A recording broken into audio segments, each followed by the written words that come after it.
الله من شرور أنفسنا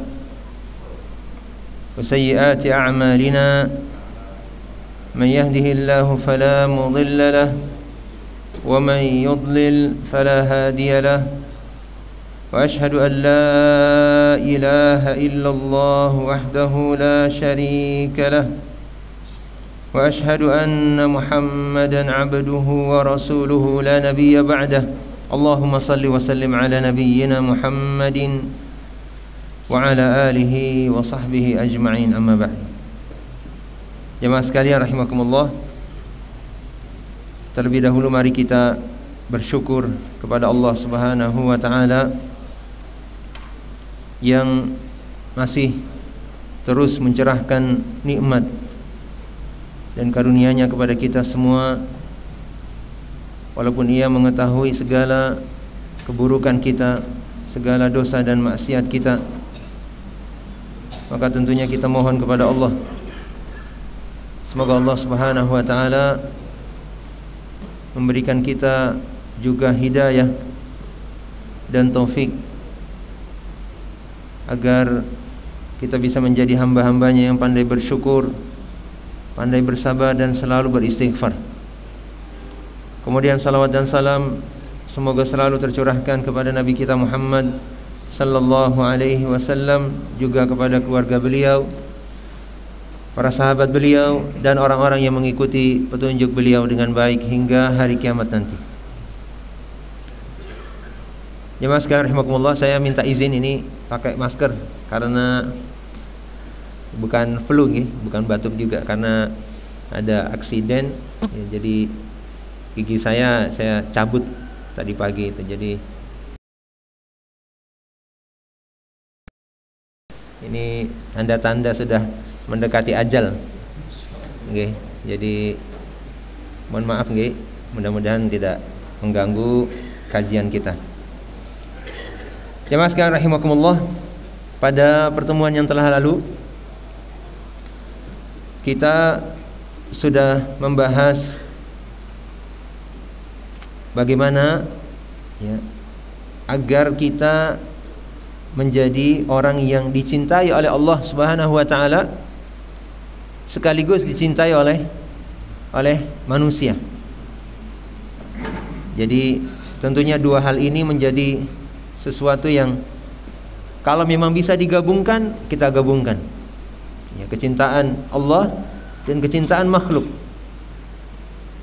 Tapi ketika memang kecintaan Allah dan kecintaan makhluk ini kemudian memang ada saatnya, ada waktunya ternyata bertabrakan, maka tentunya kita mendahulukan kecintaan Allah Subhanahu wa taala. Dan cara meraih kecintaan Allah adalah sebagaimana Rasulullah sallallahu alaihi wasallam terangkan. Ya, izhad fid dunya yuhibbukallah. Bersikap zuhudlah terhadap dunia.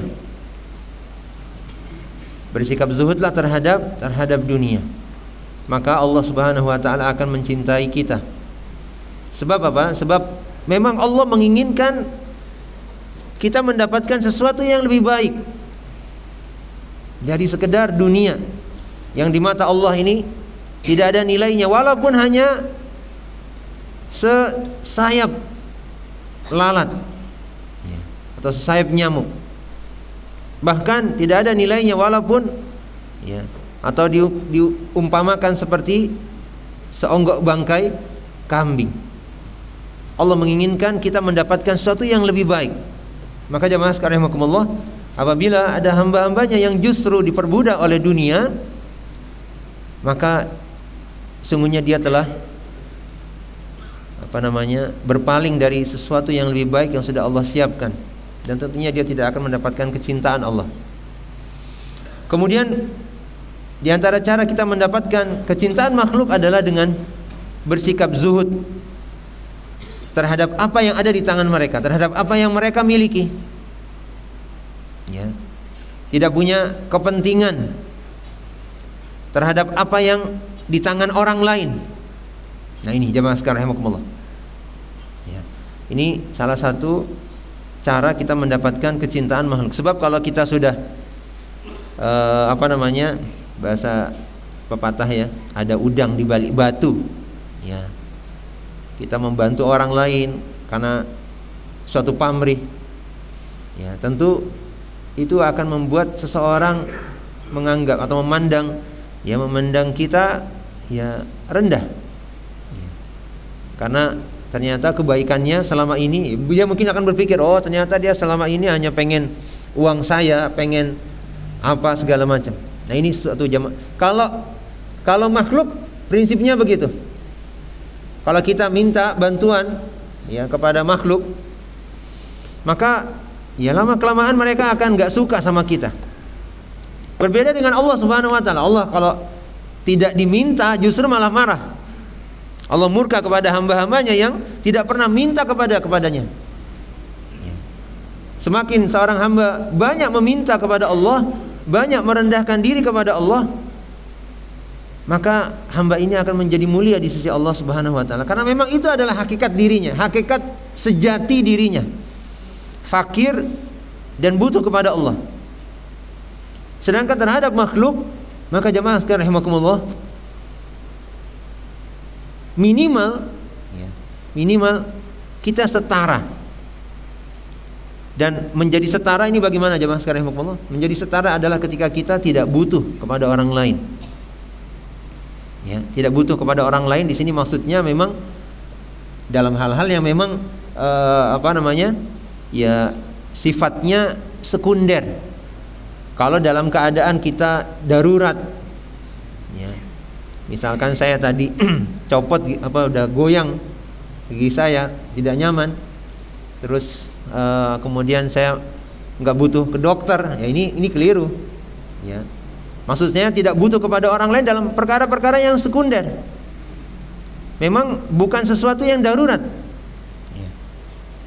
Maka kita akan menjadi orang yang setara dengan orang lain. Walaupun orang lain boleh jadi lebih kaya, lebih berkuasa, lebih punya jabatan dan seterusnya. Tapi kalau selama kita tidak butuh, ya, pada hakikatnya kita setara dengan dia. Itu minimal. Yang lebih baik adalah kita menjadi orang yang di atas. Dengan apa? Dengan kita memberikan bantuan kepada orang lain. Mudah sekali. Ya, mendapatkan posisi yang berada di atas dari orang lain adalah dengan apa? Dengan kita bantu mereka. Tentunya bukan bantu karena ada udangnya gitu ya, mungkin gitu ya. Tapi kita bantu karena Allah Subhanahu Wa Taala. Ya. Maka ini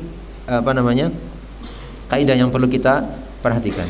Nah, jamaah sekalian rahimakumullah, hadis yang ketujuh ini masih berkaitan dengan hadis sebelumnya. Ya, di antara sebab untuk meraih kecintaan Allah kepada seorang hamba dijelaskan oleh Rasulullah sallallahu alaihi wasallam dalam riwayat dari Sa'ad bin Abi Waqqas radhiyallahu anhu. Rasulullah sallallahu alaihi wasallam ya bersabda, "Innallaha yuhibbul 'abda taqiyyal ghaniyal khafi." Sesungguhnya Allah mencintai seorang hamba yang bertakwa. Ini karakter pertama. Yang kaya, sifat yang kedua, dan yang tersembunyi, ini yang ketiga. Jamaah sekalian rahimakumullah, ini ada 3 sifat yang apabila ada pada diri seorang hamba maka dia akan mendapatkan kecintaan Allah Subhanahu Wa Taala.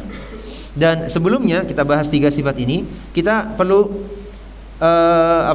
menarik pelajaran bahwa dalam hadis ini Rasulullah sallallahu alaihi wasallam menjelaskan bahwa innallaha yuhibbu, sesungguhnya Allah mencintai. Jadi Allah memiliki sifat apa? Mencintai. Ya. Dan sifat ini tentu harus kita tetapkan bagi Allah Subhanahu Wa Taala. Ya. Dengan penjelasan dengan makna yang sesuai dengan kesempurnaan Allah Subhanahu Wa Taala. Jemaah sekalian rahimakumullah, kalau Allah mencintai kita, ini merupakan bentuk kemuliaan Allah Subhanahu Wa Taala. Bukankah kebaikan apapun yang ada pada seorang hamba itu berasal dari Allah Subhanahu Wa Taala? Tapi apa? Walaupun kebaikan itu berasal dari Allah, tapi Allah juga tetap mencintai hamba itu. Ya, walaupun kebaikan itu sebenarnya hakikatnya berasal dari Allah Subhanahu wa taala, sebagaimana tiga sifat ini. Tiga sifat kebaikan ini semuanya tentunya berasal dari taufik dan hidayah Allah Subhanahu wa taala, tapi Allah ya memiliki sifat mencintai hamba-hambanya yang memiliki sifat-sifat baik ini. Dan kecintaan Allah kepada seorang hamba itu merupakan tujuan. Kecintaan Allah ya, itu merupakan tujuan kita hidup di dunia ini. Jadi sebagian ulama mengatakan apa? Laisa asy-sya'nu an tuhibba walakinna asy-sya'na an tuhab. Perkara yang paling utama itu bukan bagaimana engkau mencintai Allah. Ya. Jadi yang penting itu bukan pada apakah engkau mencintai Allah atau tidak, tapi yang paling utama adalah bagaimana engkau dicintai oleh Allah. Sebab apa? Sebab kalau soal mencintai Allah, memang Allah sudah pantas, sudah seharusnya, sudah selayaknya dicintai, karena kebaikannya, nikmatnya, anugerahnya begitu banyak. Jadi bukan sesuatu yang istimewa kalau ada seorang hamba mencintai Allah Subhanahu wa taala. Bukan sesuatu yang istimewa. Sebab apa? Memang Allah layak untuk dicintai, sudah seharusnya. Bahkan orang yang tidak mencintai Allah, ya, berarti ada sesuatu yang rusak, ya, pada pandangannya atau pada pikirannya atau pada mentalnya. Ya. Dan tidak semua orang yang mengaku, mengklaim dirinya mencintai Allah, tidak semuanya benar-benar masuk dalam kategori orang-orang yang mencintai Allah sebenar-benarnya.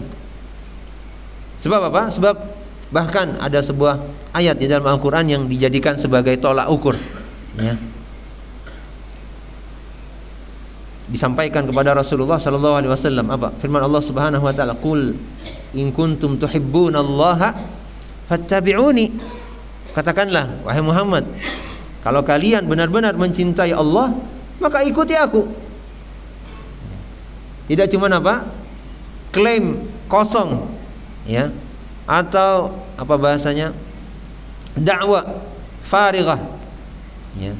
Cuman mengaku-ngaku, ya, tanpa ada buktinya. Sebab bukti kecintaan seorang hamba kepada Allah adalah dengan dia mengikuti Rasulullah sallallahu alaihi wasallam. Kalau dia tidak mengikuti, maka ya, dia hanya mengaku-ngaku saja. Jadi yang menjadi perkara penting bukan pada seorang hamba mencintai Allah, tapi bagaimana seorang hamba dicintai oleh Allah. Nah ini, ya, kalau sudah dicintai oleh Allah berarti kan dia harus, ya, memenuhi konsekuensi dari klaim dia mencintai Allah dengan mengikuti Rasulullah sallallahu alaihi wasallam. Kemudian jemaah sekalian rahimakumullah, di sini sifat pertama, ya, orang yang dicintai oleh Allah adalah at-taqi, orang yang bertakwa. Ya, jadi at-taqi ini dari kata at-taqwa, ya. Dan at-taqwa jamaah sekalian rahimakumullah itu asalnya adalah dari kata wiqayah. Wiqayah itu penjagaan. Ya, wiqayah itu artinya penjagaan. Jadi secara bahasa, ya, maksudnya dikaitkan dengan makna asalnya, takwa itu adalah seorang hamba menjadikan penjaga atau pelindung, ya, antara dirinya dengan kemurkaan Allah Subhanahu wa taala. Gitu. Jadi dia membuat pelindung, ya, antara dirinya dengan kemurkaan Allah Subhanahu wa taala. Ini artinya at-taqwa. Ya, tentunya takwa itu adalah dengan cara apa? Menjauhi larangan-larangan Allah dan menjalani perintah-perintah Allah Subhanahu wa taala. Karena dengan dua hal ini, ya, mengerjakan perintah Allah, menjauhi larangan Allah, seorang hamba bisa selamat dari kemurkaan Allah Subhanahu wa taala. Ya, tentunya dalam menjalankan perintah Allah dan menjauhi larangan Allah ini tentunya di atas basirah, di atas ilmu. Ya. Di atas ilmu artinya benar-benar dijalankan ya perintah Allah, dijauhi larangan Allah itu dengan niat yang ikhlas sesuai dengan tuntunan Rasulullah, mengharapkan keridhaan Allah, mengharapkan balasan Allah di surga dan khawatir ya terkena azab Allah di neraka, seperti itu. Ya. Ini yang pertama. Dan jamaah sekalian rahimakumullah, yang kedua, sifat yang kedua adalah setelah at-taqi ya, al-ghani. Al-ghani. Jadi subhanallah, ini jadi ada kemiripan bunyi ya, at-taqi, al-ghani, kemudian al-khafi. Ini bahasa Arabnya, indahnya di sini. Ya, salah satu keindahan bahasa Arab dan salah satu kefasihan bahasa Arab yang dimiliki oleh Rasulullah sallallahu alaihi wasallam. Ya. Jadi al-ghani artinya orang yang kaya. Tentunya jamaah sekalian rahimakumullah, ya. Makna kaya di sini bukan seperti yang kita pahami secara umum atau pemahaman sehari-hari, tidak. Tapi pemahaman yang sesuai dengan apa yang Rasulullah sallallahu alaihi wasallam pernah jelaskan, laisal ghina an kasratil arad walakinnal ghina ghinan nafs. Yang namanya kaya itu bukan dengan banyaknya harta, tapi yang namanya kaya itu adalah kekayaan jiwa, hati, ghinan nafs ya. Merasa cukup dengan apa yang Allah berikan, merasa cukup dengan apa yang Allah berikan. Jadi barometernya adalah apa? Perasaan cukup. Perasaan cukup.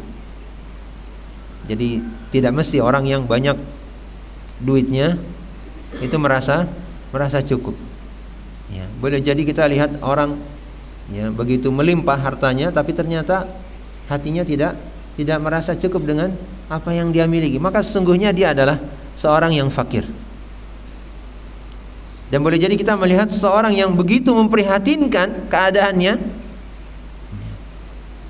tapi karena hatinya merasa cukup, maka pada hakikatnya dia adalah orang yang kaya ya, pada hakikatnya adalah dia orang yang kaya. Nah, ini jamaah sekalian rahimakumullah.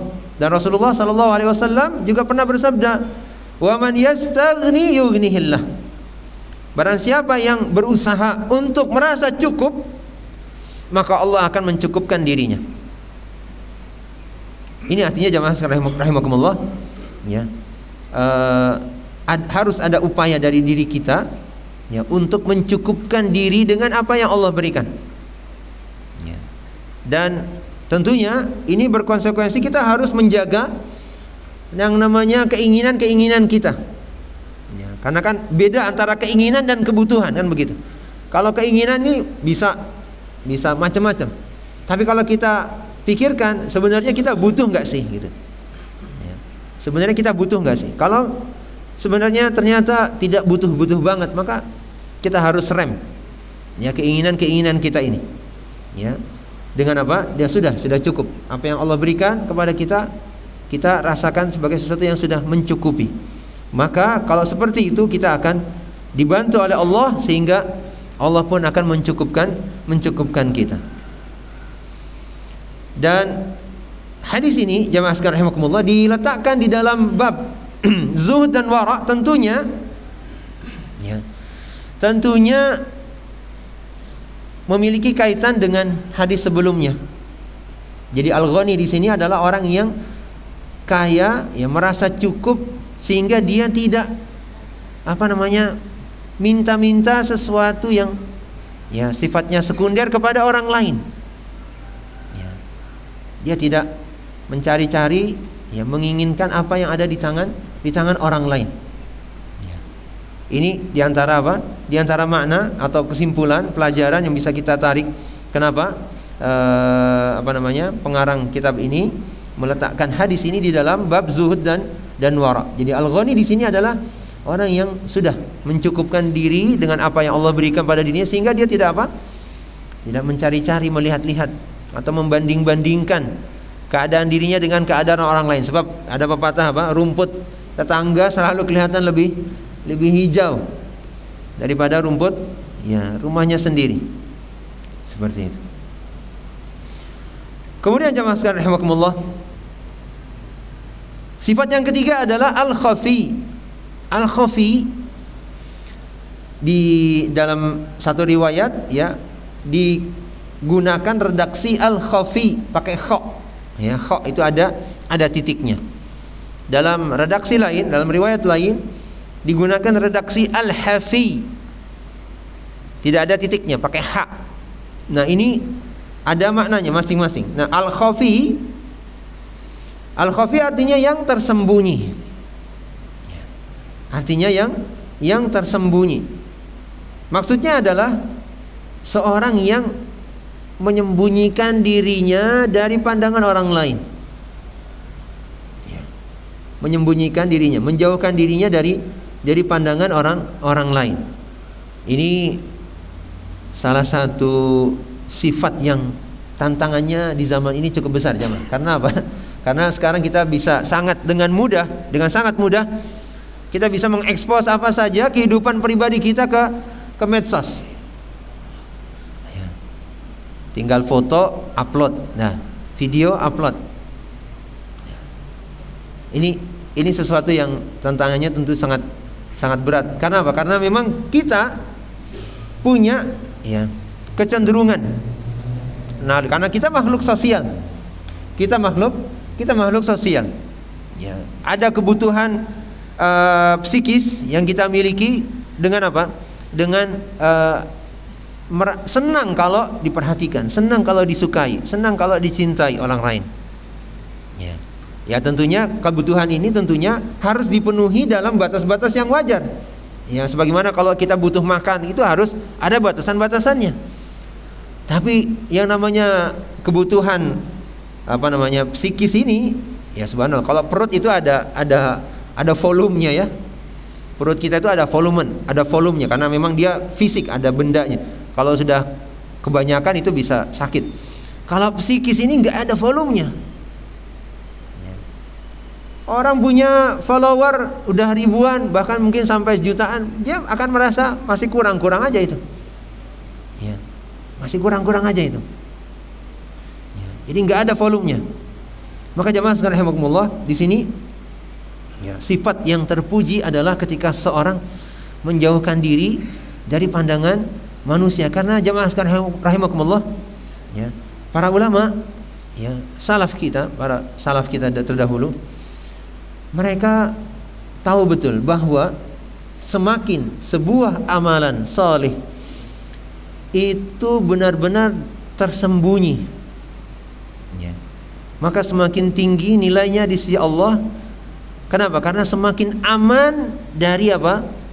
Dari lubang jebakan riya, sum'ah dan lain-lain. Ya. Sebagian salaf ketika misalkan yang saya baca ya di beberapa kisah ya, ada, saya lupa namanya ya. Jadi ada yang baca Quran seperti itu. Ya, kemudian mungkin di masjid, ya, kemudian ada orang lain datang. Dia pegang mushaf. Ketika ada orang lain datang langsung disembunyikan, taruh Quran supaya apa? Tidak terlihat bahwa dia sedang membaca Al-Quran. Kemudian ya tentu dia akan mungkin baca dengan hafalannya atau apa. Gitu. Jadi saking mereka menjaga agar amalan-amalan mereka tersembunyi. Ya, sebab dengan begitu ya amalan mereka ini akan terselamatkan. Ya, potensi dirusak oleh riya, sum'ah dan lain-lain ini menjadi apa? Lebih kecil. Ya, sebab apa? Sebab tentunya jamaah sekalian rahimakumullah, kita sangat butuh amalan kita diterima oleh Allah Subhanahu wa taala. Maka apapun caranya supaya amal kita bisa diterima oleh Allah, tentu akan kita lakukan. Ya, di antaranya adalah dengan menjaga amal itu supaya tidak dikotori dengan apa? Dengan riya dan sum'ah. Kemudian jamaah sekalian rahimakumullah, di sini ya, bahwa keutamaan mengasingkan diri, ya, tidak banyak terlihat oleh orang, atau bahkan mungkin bahasanya ya tidak populer, ya, tidak populer. Ini juga sangat ditekankan pada saat ketika terjadi banyak fitnah. Ketika terjadi banyak fitnah. Ini jamaah sekalian rahimakumullah, ini mungkin ya salah satu bentuk fitnah yang sedang melanda ya masyarakat kita saat ini. Ini kan sedang ricuh gitu. Ricuh pilpres ini. Ya. Ini salah satu bentuk fitnah jamaah sekalian rahimakumullah, salah satu bentuk fitnah. Ya. Ya, jadi semoga Allah lindungi kita. Ya. Sebab apa, kalau misalkan ya saya ngebayangin yang buruk-buruk nih. Ya, misalkan enggak ada ada ketidakpuasan, misalnya begini sebagai contoh saja, ada ketidakpuasan dan itu sampai membuat sebagian besar masyarakat kita panas, ya, akhirnya terjadi gejolak. Kemudian ini buruknya ya, kita kan berbuat yang terbaik, siap dengan yang terburuk, kan begitu. Ngebayanginnya apa kalau sampai gejolak, sampai kemudian ricuh sangat, ini chaos mungkin gitu ya, waliyadzubillah. Maka ini salah satu tanda nih, mudah-mudahan tidak sampai terjadi seperti itu. Maka di kondisi seperti ini ya, kita harus jadi orang yang apa? Yang al-khafi, tersembunyi. Sudah Bapak Ibu, jangan sibukkan dengan komentar macam-macam, sudah. Ya, karena kan kita lihat misalkan ada di medsos atau apa di YouTube komentar, banyak komentar. Ya. Dan komentar-komentar itu boleh jadi akan menghanyutkan emosi kita. Akhirnya apa? Terpancing untuk ngomentari. Nah, ini harus kita hati-hati jamaah sekalian rahimakumullah. Ya, harus hati-hati. Ya.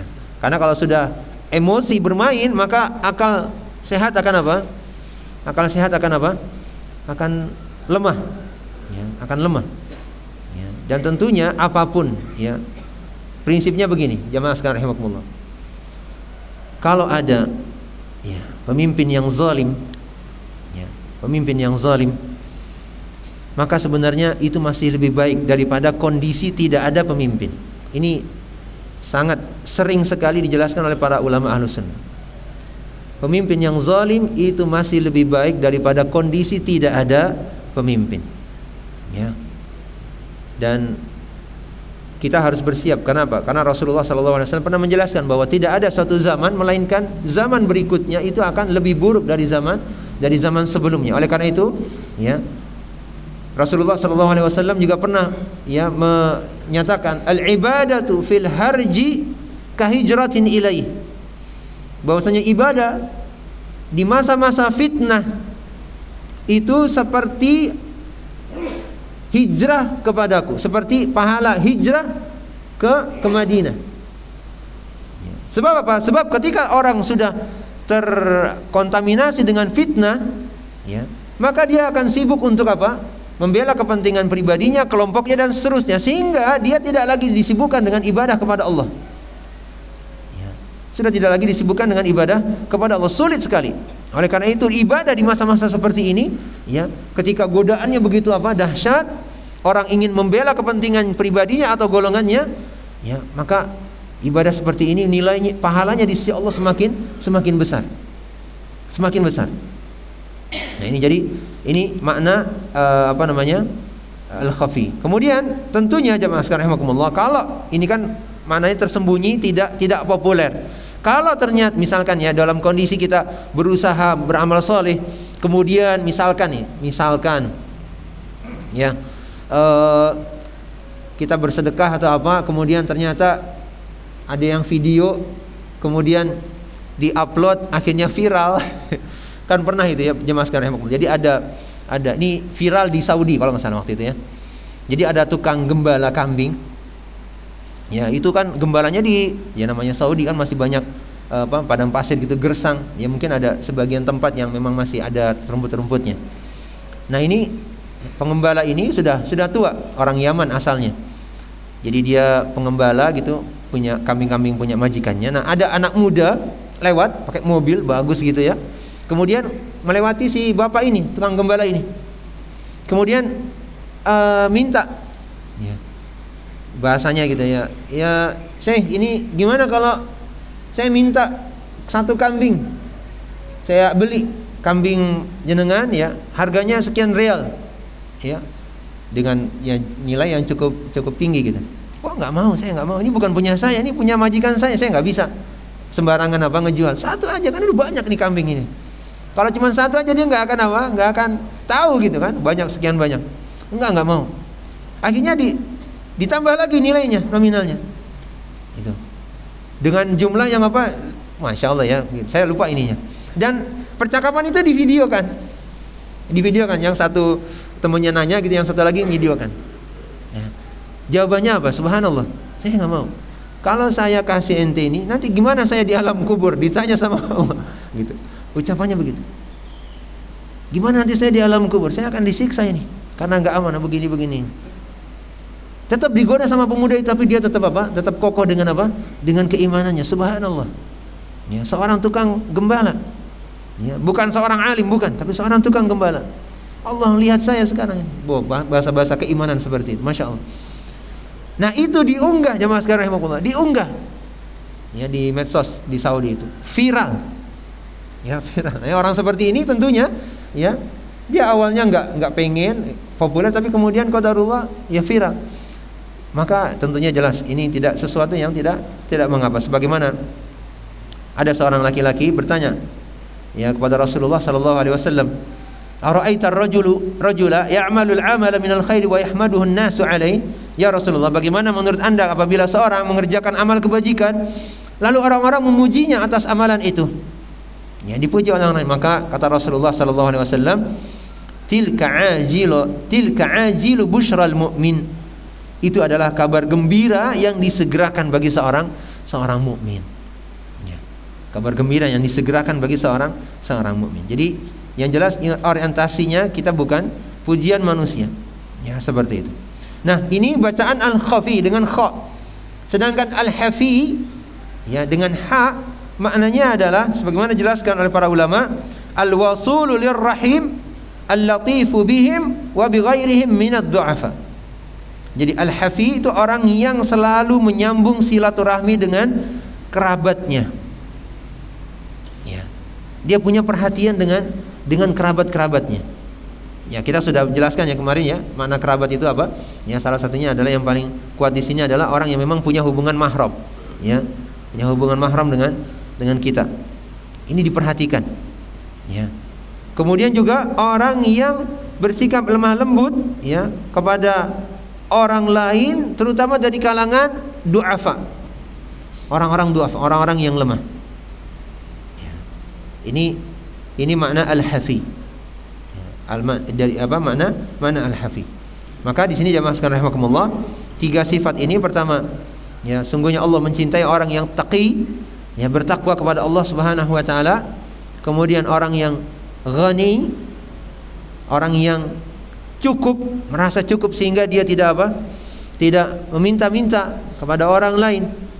Dan juga orang yang khafi, orang yang tersembunyi, ya tidak populer, ya tidak terkenal, dan dia menjaga amalannya dari apa? Dari riya dan sum'ah. Maka sifat-sifat inilah yang akan membuat seorang hamba mendapatkan kecintaan Allah Subhanahu wa taala. Kemudian jemaah sekalian rahimakumullah, masih ada waktu nggih? Hadis yang ke-8 dari Abu Hurairah radhiyallahu anhu, beliau berkata, Rasulullah sallallahu alaihi wasallam bersabda, "Min husni islamil mar'i tarkuhu ma la ya'ni." Di antara bentuk keelokan kebaikan Islam seseorang adalah dengan dia meninggalkan apa yang bukan urusannya. Meninggalkan apa yang la ya'ni, apa yang tidak bermanfaat baginya. Meninggalkan apa yang tidak bermanfaat bagi dirinya. Nah, ini jamaah sekalian rahimakumullah, salah satu bentuk kebaikan Islam seorang dilihat dari apa? Bagaimana sikapnya terhadap hal-hal yang tidak bermanfaat. Ya. Dan ini merupakan salah satu bentuk ibadah yang disebut sebagai apa? Ibadah tarkiyah. Ini jemaah sekalian rahimakumullah. Jadi kan kemarin kita sudah bahas ada ibadah fi'liyah, Dengan mengerjakan kebaikan ada namanya ibadah tarkiyah, ibadah dalam bentuk meninggalkan keburukan. Dan keburukan yang dimaksud adalah termasuk hal-hal yang tidak bermanfaat. Ya. Hal-hal yang tidak bermanfaat, tidak ada hubungannya langsung dengan kepentingan kita. Nah ini. Ya. Hendaknya kita meninggalkan hal-hal seperti itu. Ya, diantaranya sekarang adalah ya, karena kita fitnahnya ya terbesar adalah sekarang ini fitnah HP ya. Ini lagi-lagi medsos ini. Ya, kita kalau gabung di grup, ya, cobalah bapak-bapak, ibu-ibu mungkin, ya, mudah-mudahan ya tidak sampai begitu banyak grup yang diikuti ya. Ya, kalau banyak grup, tentu ketika buka HP ini sudah ya banyak sekali, dan semakin banyak jemaah sekalian rahimakumullah, semakin banyak. Ini kan sekarang memang masa informasi begitu membanjiri kepala kita. Ya, semakin banyak informasi yang masuk, ya maka akan semakin banyak hal-hal yang akan mendistraksi, ya, mengalihkan perhatian kita. Ya. Bisa jadi kita misalnya mau melakukan apa sebenarnya, tapi gara-gara lihat HP itu tahu malah nggak jadi. Ya, niat kita awalnya. Nah, ini seharusnya kita berhati-hati, ya. Berhati-hati dari hal-hal yang memang sebenarnya tidak bermanfaat bagi kita. Karena apa? Karena justru disitulah letak, ya, ujian kita. Apakah keislaman kita termasuk keislaman yang baik atau tidak? Ya. Ya. Ketika kita perlu punya sensor yang sensitif, ya. Kalau memang ini nggak bermanfaat, sudahlah, tinggalkan. Ya. Kalau ternyata obrolan-obrolan di grup, ya, kemarin juga Ustaz Firanda ya, ketika kajian di Yaumi, ya, beliau menyampaikan pesan. Kalau ternyata di sebuah grup, ya, justru malah bikin kita semakin jauh dari Allah, obrolan-obrolannya nggak mutu, ya, membicarakan hal-hal yang tidak membuat kita semakin naik keimanannya, sudah tinggalkan, nggak usah ragu-ragu, tinggal keluar, left, izin keluar sudah. Ya, karena umur kita sangat sebentar sekali, sedikit sekali, dan terlalu berharga untuk kita habiskan buat hal-hal yang tidak penting. Ini jamaah sekalian rahimakumullah. Ya, jadi di sini menunjukkan bahwa seorang muslim hendaknya menjadi orang yang sangat efisien, menggunakan waktunya, menggunakan pikiran, energinya. Ya, karena dia gunakan hal-hal itu untuk benar-benar hal-hal yang memang akan memberikan manfaat bagi dirinya, untuk dunianya ataupun akhiratnya. Ini jamaah sekalian rahimakumullah. Ini hadis terakhir yang yang mungkin bisa kita bahas di pagi hari ini. Dan jamaah sekalian rahimakumullah, lagi-lagi saya ingatkan bahwa hal-hal ini tidak akan bisa kita lakukan, ya, tanpa pertolongan Allah Subhanahu wa taala. Ibaratnya kita hidup, perumpamaan seorang mukmin, ya, sebagian salaf mengibaratkan seorang mukmin, seorang hamba yang beriman itu seperti seorang yang terombang-ambing di atas lautan, dan dia hanya punya sebuah papan atau batang kayu. Terombang-ambing, kita bayangkan jamaah sekalian, terombang-ambing di tengah lautan, hanya ada sebilah kayu atau sebatang pohon, dia tempat mengambang. Artinya apa? Sangat banyak fitnah, godaan, ya, yang bisa menjerumuskannya dalam apa? Dalam kebinasaan. Ya, di tengah kondisi seperti itu, ya, ombak besar saja bisa menenggelamkan. Hewan-hewan buas di lautan bisa saja membuat dia mati. Maka hanya kepada Allah Subhanahu wa taala kita memohon perlindungan dan memohon keselamatan. Jamaah sekalian rahimakumullah, demikian apa yang bisa kita sampaikan pada pagi hari ini. Semoga Allah senantiasa memberikan kita ilmu yang bermanfaat dan hidayah untuk beramal dengan ilmu yang kita miliki. Barakallahu fikum. Wassallallahu ala nabiyyina Muhammadin wa ala alihi wa sahbihi ajma'in. Walhamdulillahirabbil alamin. Subhanakallahumma bihamdika asyhadu an la ilaha illa anta astaghfiruka wa atubu ilaik. Assalamualaikum warahmatullahi wabarakatuh.